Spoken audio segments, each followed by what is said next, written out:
Welcome back to another episode of We Test on the We Deem channel. Before we get into the topic of today, which is don't buy the GameSir X2 for the Nintendo Switch emulator, I'd like to say don't forget to let me spend my money so you don't waste yours by hitting that subscribe button, and to keep informed of new videos hitting the channel, don't forget to click the bell. GameSir just released a new mobile controller called the GameSir X2, which I did a video using it with Xbox Game Pass, which you can find the link at the top of the screen or in the description. The GameSir X2 is a really well-made controller and honestly works really well with the Xbox Game Pass. Right around the time the GameSir X2 released, the Egg NS Nintendo Switch emulator released as well, and ironically you can only play the emulator with the GameSir X2. I believe this will overshadow the fact that the GameSir X2 is actually a really good controller, but we will get to that later on in the video. Let's first check out the emulator and test some Nintendo Switch games. The first game we loaded up was Doom, and I'm using my LG G8X Think, and this phone is on the list of phones that are supposed to be compatible with the emulator. It has a Snapdragon 855 and 6 gigs of RAM, so you'd think it would work running Nintendo Switch games, but as you will see, it ran all the splash screens, it ran the Nintendo Switch Joy-Con screen, and then when it got to loading the game, it crashed.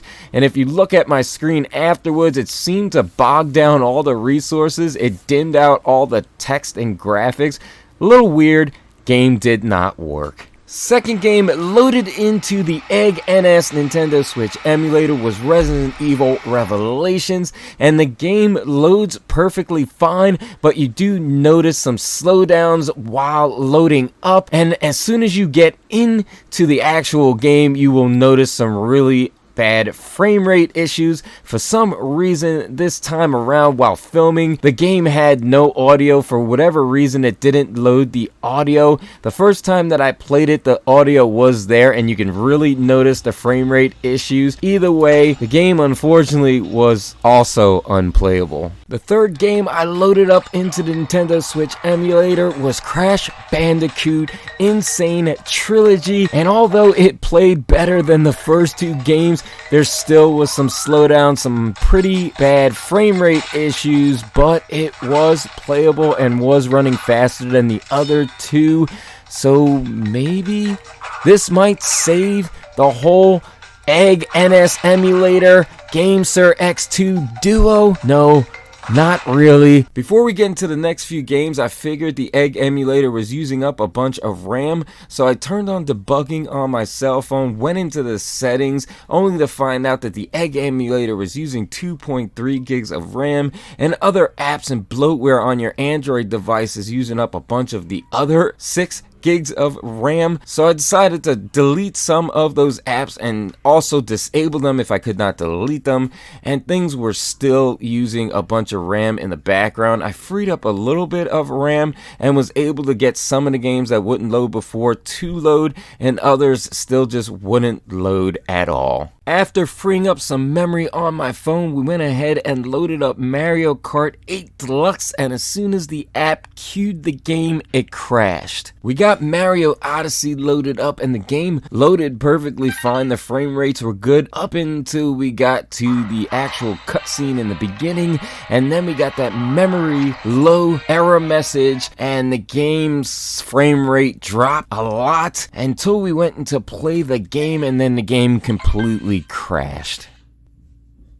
Next game we loaded up was Yoshi's Crafted World, and it suffered the same fate that Super Mario Kart did, and that was it just crashed. It didn't load anything. The last game we're gonna test, because this is real exciting stuff. As you can tell, I'm being sarcastic, but that was Luigi's Mansion 3, and after I did some tweaks to the memory, it seemed that this game started to load where it did not before. We got all the way to the title screen, and as soon as I go to press A to start the game also crashes. We're sensing a pattern here, aren't we?